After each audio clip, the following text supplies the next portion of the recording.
Welcome to QueerTWENTY, the cohort of 2022. QueerTWENTY is egomonk's annual flagship program, where we celebrate exceptional queer Indians succeeding in fields such as science, commerce, arts, social justice, etc. Today we have a very interesting person with us, Ersapah. Jay is a British Asian lesbian of color who uses her professional platform to promote DEI best practices for Silicon Valley Bank and their external clients. Jay is passionate about increasing the visibility of queer role models, and she has been a leading figure in the bank's awareness initiatives.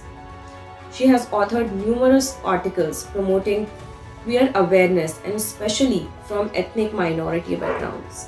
Now, without further ado, let's welcome Jay. Jay, thank you so much for joining us today. Jay, you live in a very intriguing intersection. You are a woman of color, you are a lesbian, and you are an Asian. Could you share your experience living in this intersection? That's a minority of minorities, I must say, to be honest.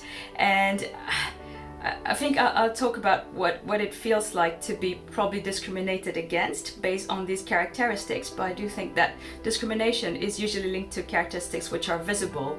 So although I live at this intersection, working in the corporate world, I think the traditional image of women, and especially Asian women, is that we tend to be viewed as being, say, more submissive, for example. So when you behave contrary to that expectation, I'm sure I'm not in the minority of Asian women to be told that they might be a bit direct or a bit aggressive even, whereas that kind of a behavior could be deemed perfectly fine from a straight white man. Conversely, as a queer person, I think on the flip side, benefited from, I hate to use the word, but the privilege of passing. So when people are talking to me, they don't know that I'm gay unless I choose to disclose that part of my identity. And then, is that fair to say then that I've not been discriminated against on that basis? Not really. I think, true diversity would be when all the different people in the LGBTQ spectrum can be their true selves, no matter what they look like or sound like, and they still feel like they're part of a company. And that's why I think, allyship is really important even in the LGBTQ community. So when I'm advocating for that community, I need to advocate not just for lesbians, it needs to be for non-binary people, it needs to be for my trans siblings as well. Yeah. Jay, speaking about the same intersection, I want to know I want to know your experience, probably with anecdotes from two angles. So one is what has been your experience as a queer of color when it comes to white circles, white queer circles? Again, minority of minorities here, to be honest, and you would think that minorities would work together to combat the prejudices that they face, but sadly that's not always the case. So I think there's a lot of homophobia, for example, in the LGBTQ community, but conversely, there's a lot of homophobia in the ethnic minority community, is what I mean. But at the same time, there's a lot of racism also in the LGBTQ community. Right now in the UK, speaking to my friends on queer dating apps, they still say there's wording like no spice, no rice, no curry. And to me, that is quite shocking that in the UK you would have that kind of an attitude here. And at times, I think people, conversely, are trying to be well-meaning, but because they don't have the lived experience of ethnic communities in the LGBTQ community, then they might fall off the mark a little bit. For example, my own personal experience when I wasn't out at all and I came to the UK. I'm originally from Mauritius, which is a country which is very traditionally Asian, where there's still a lot of homophobia. And when I went to the UK, I thought that was my opportunity to join a pride network at university. And I think the university was very well-meaning. So there were posters everywhere that said, if you want to join the pride network, come and meet us at this place and time, which is great. However, this place and time was very public and I wasn't out. and I could hear people, from ethnic minority communities saying, "Oh, we'll go and stare, at the gays that day," and for me that felt very unsafe because I wasn't out myself. So I think because in the Western world people can afford to be out a lot more, there might not be the appreciation, for example, of the experiences of people who might not be yet in a safe position to do so. So I guess that, is an example of where things, fall short a little bit. However, we shouldn't judge a book by its cover either. So, for example, a lot of my most supportive friends have been from ethnic minority communities, are Muslim, for example, whereas, the traditional view of that religion is that it is intolerant of people who are queer. So I think, it's on all of us to just kind of, peel behind the onion and get to know people, because we are biased ourselves from our own experiences. Jay, you also bring forth a very important issue that what lack of visibility in languages as well as in community does to queer kids and queer adults and the parents of these kids and adults. Is that kind of a has that kind of been the motivating factor for you to staunchly talk about queer mentors and having the visibility? As I said, I wasn't out for a long time, so would it not be in my wildest dreams to be talking to you in a public platform today. But my experience with my parents and those words, they didn't know anyone who's gay, that stuck with me.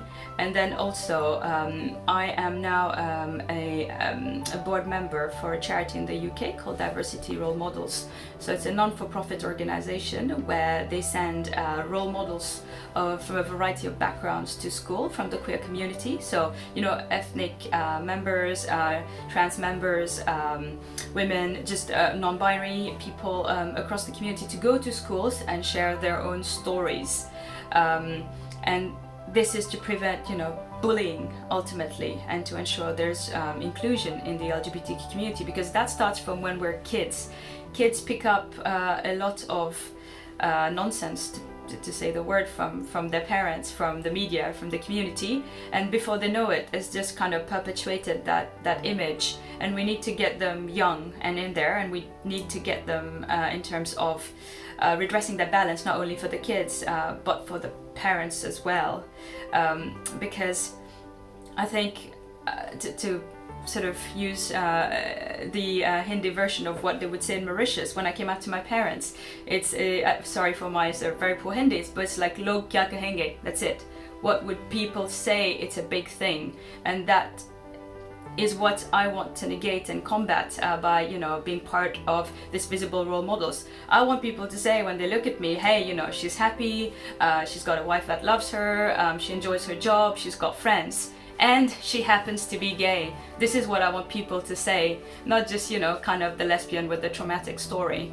And I think that's why role models are so important, but also role models that look like you so that you can relate.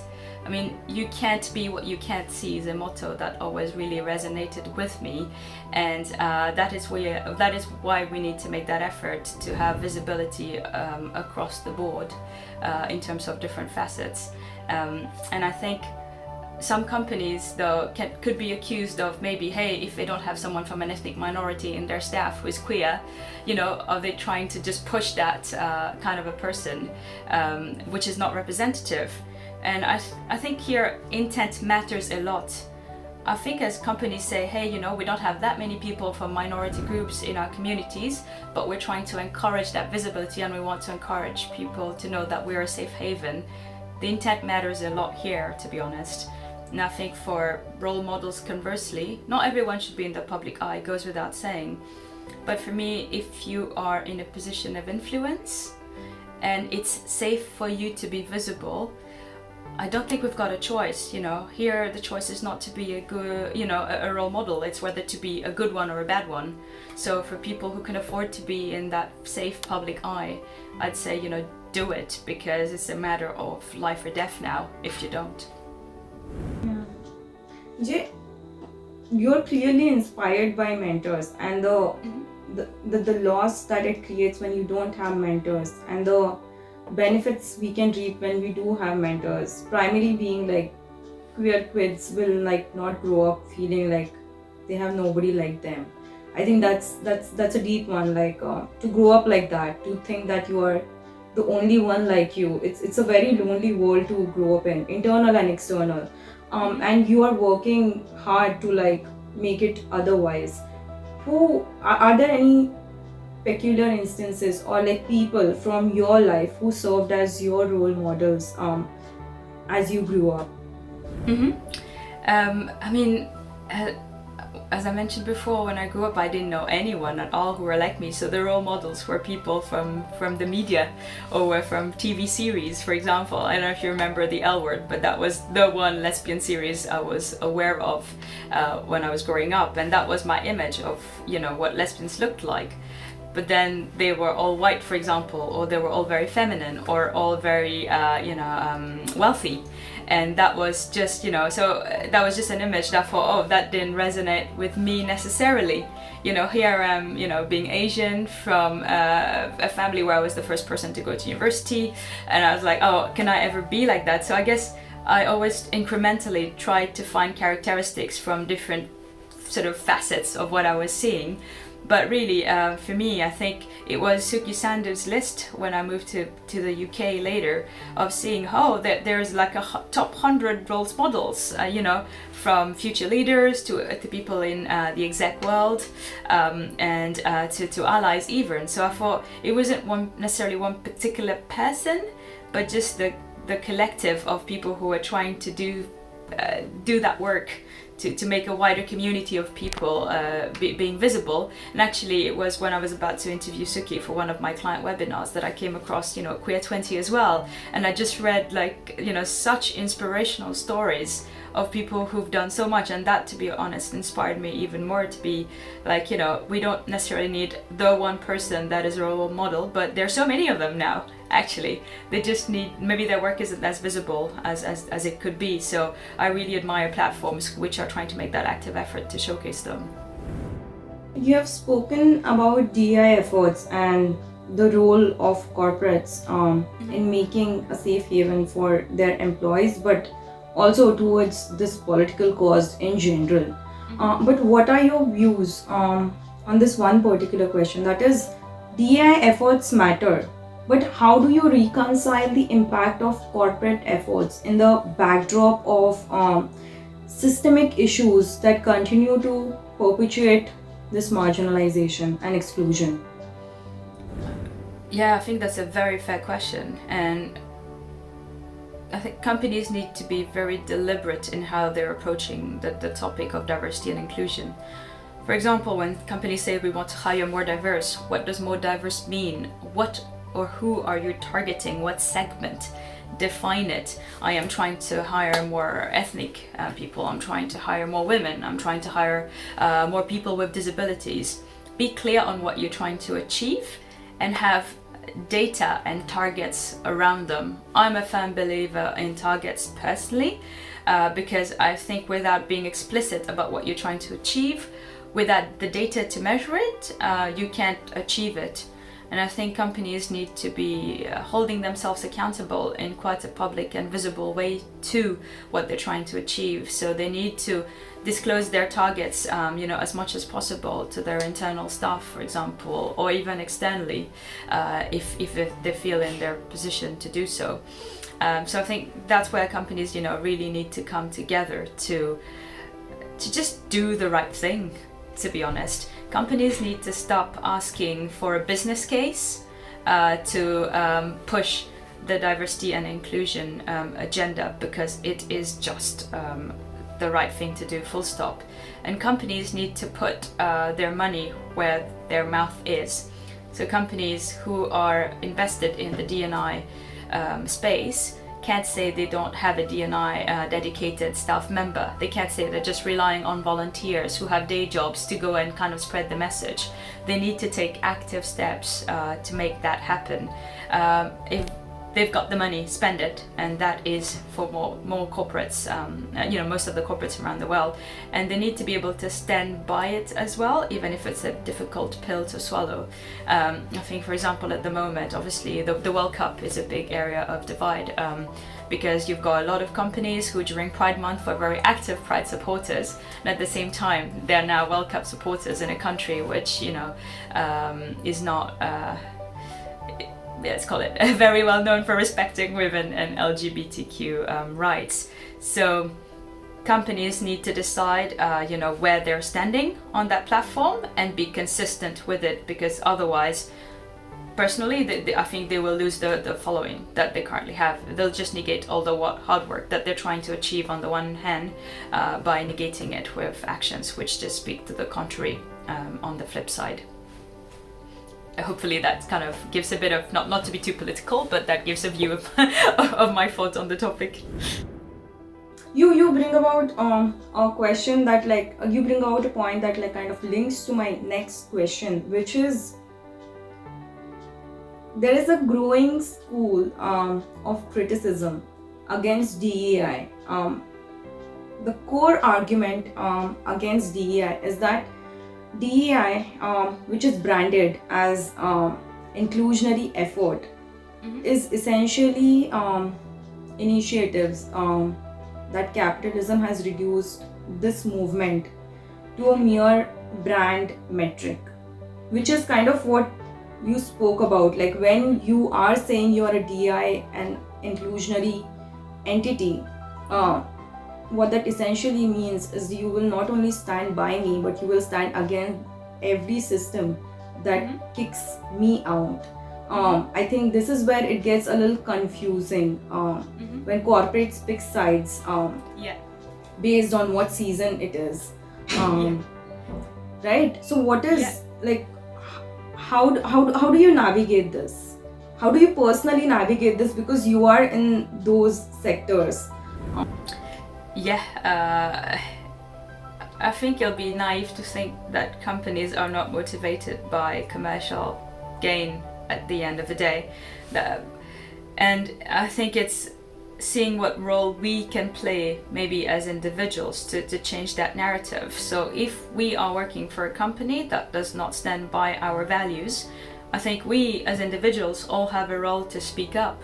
Diversity and inclusion is not, only on the senior leadership, on the exec, on the corporate board, or on governments. It's on each and every one of us to fight the good fight and see what we can do about it.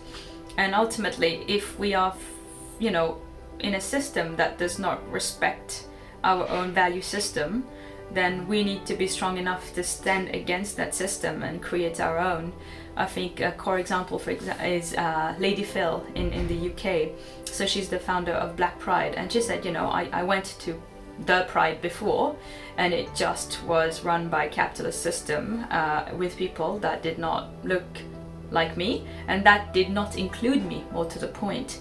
And that's where I think DE&I initiatives have put so much focus on the diversity part that it became a box-ticking exercise. For example, it's just, there are metrics and I can tick against them and I've done the job, and at the detriment of inclusion. And that's where the whole thing falls through, because until we feel we've got that seat at the table, nothing works. I just used kind of an analogy that I've sort of made up myself, but it's like being invited to that top restaurant that you've been trying to get a seat to at the table for years, that Michelin star restaurant. Try and finally you get the invite, and you sit at the table and you look at the other people at your table and they're speaking a language that you don't speak, and you get the menu and it's in a different language as well. And yet you're told, hey, be grateful that you got the seat. Enjoy your meal, have fun, contribute to the conversation. When you're like, you just, dumped me at that table after so much hard work from my part. And this is especially people from, we're already at the intersection of so many minorities like you and I, we're women, we're ethnic, we're queer. That already presents so many obstacles in our personal and professional lives. And then to be finally getting the seat at that table and feel like, well, I don't belong here at all. That's where companies need to invest in as well. So on top of metrics, because we do need metrics to be able to measure progress, but those metrics cannot only be on the diversity front, it needs to be on the inclusion front as well. So companies should run surveys, like my employer does, annually, of how included do you feel, how do you measure that inclusion, and have open-ended, frank conversations about what that looks like, and also encourage employee resource groups to stand on their own too, because you need to have people from these communities speak from their own voice. If otherwise you're just projecting what challenges these companies, these employees might be facing, as opposed to hearing it from themselves. But once they've expressed those challenges, the companies need to be here to listen to them and not be defensive and not be kind of critical. You've asked for people's opinion, you need to hear them out and see how you can work with them to make the world a better place. And that's how I think you avoid that kind of initial sort of commercial-based corporate baiting of the queer community to actually making meaningful change. Jay, like if you had to give like a list of red flags, or let's say green flags, when we are trying to differentiate between authentic efforts and performative campaigns that corporates lead, what would those red or green flags be? I think there's so many of them, to be honest. So first, does the company have a diversity and inclusion strategy? A clear-cut one that explains what their areas of focus are, what their metrics are to measure them, how often they're going to measure them, and how are they holding themselves accountable to them. Do they have money to spend on these initiatives? Is there budget, literally? Have they got dedicated teams which are focused solely on the DE&I space as their day job and not incidentally? What's the message from the top? Do you go into a company's sort of annual report or website and there's a clear mission statement about what they're doing on the DE&I front? Are there statistics, being published against them? Are there, targets, goals? Do they show progress year on year as to what they're trying to do? Do they have employee resource groups, for example, on the different DE&I topics? What are their benefits?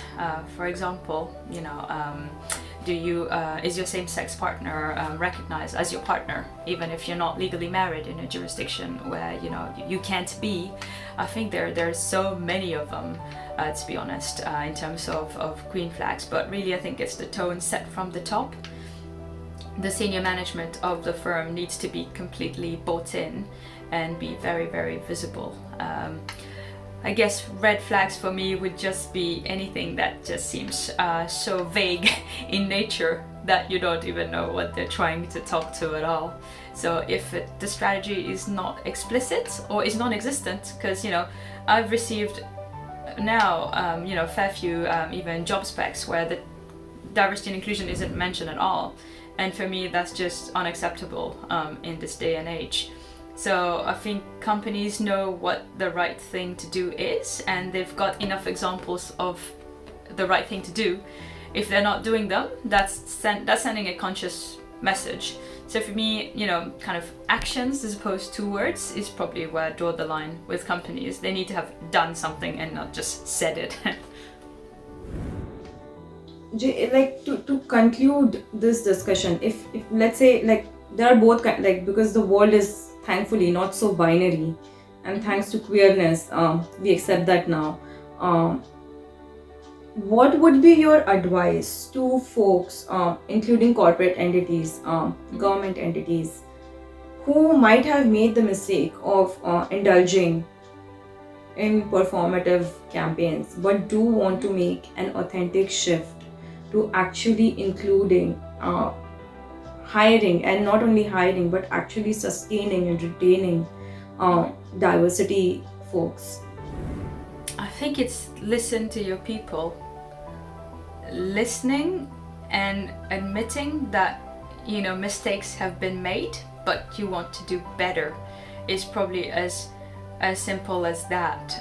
If a company acknowledges that it has indulged in that kind of performative campaign, I'd say right here, right now, like, speak to people from your diverse minority groups and ask them, where do you think I might have done better?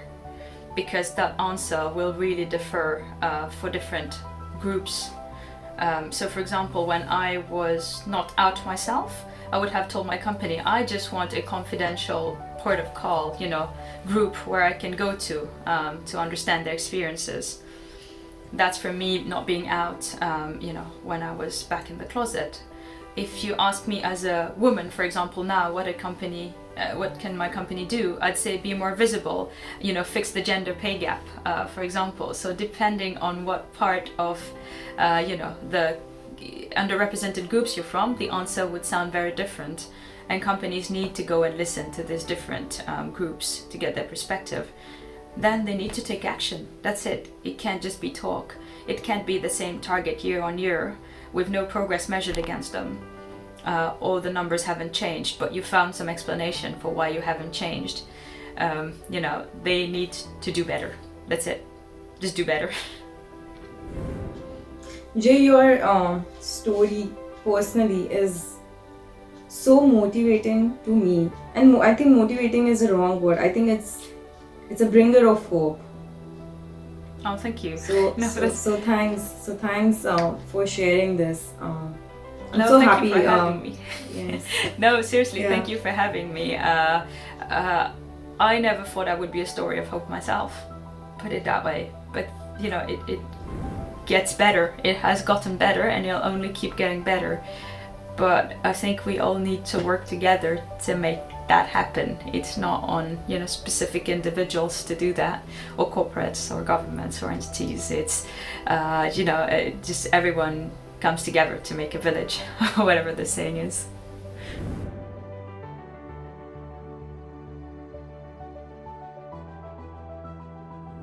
Within the LGBTQ plus community, who needs an outsized support?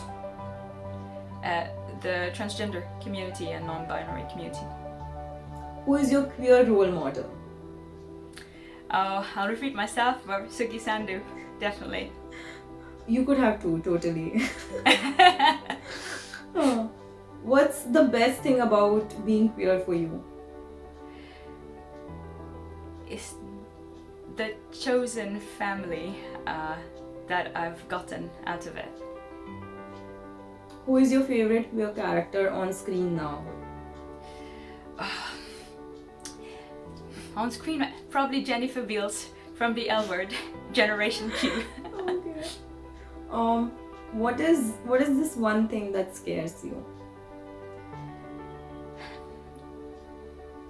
That it doesn't get better as quickly as I hope it to be. What is one thing that inspires you? I think that fundamentally human beings at their core are people of love and not of hatred, and that supersedes everything else. Okay, now I'll say few words and you could give your reactions or like answers to it. Okay. Go on. Workplace equity. Okay. Homophobia. Getting there. Okay. Homophobia. Is it just nonverbal, or am I allowed to say words? Anything works. Just outdated. Allyship. Essential. Ambition. Ambition, was it? Yeah. Means many things to many people. Politics. Allergic reaction to it myself, but fundamental for us to have rights. Jay, thank you so much for this interesting conversation. This was so engaging and gratifying. Thank you so much for being a part of 2022 cohort.